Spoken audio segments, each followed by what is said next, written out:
PR পদ্ধতির মাধ্যমে নির্বাচন চায়, অন্তর্বর্তীকালীন সরকারের প্রধান কোন কারণে 73% মানুষের আকাঙ্ক্ষাকে পদদলিত করে পছন্দ মতো একটা রাজনৈতিক দলের নির্দেশ বাস্তবায়ন করতে চাচ্ছেন? আমরা তা বুঝতে পারি, আমরা তা জানি। সংগ্রামী ভাইয়ের আমার, জুলাই সনদের মাধ্যমে আইনগত ভিত্তি দিয়েই আগামী দিনে জাতীয় নির্বাচন দিতে হবে।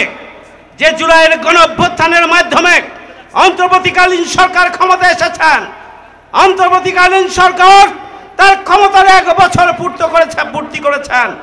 সেই অন্তর্বর্তীকালীন সরকার জুলাই সনদ, জুলাই ঘোষণাপত্রের আইনগত ভিত্তি যদি না দেন, তাহলে অন্তর্বর্তীকালীন সরকারই অবৈধ সরকার হিসাবে এর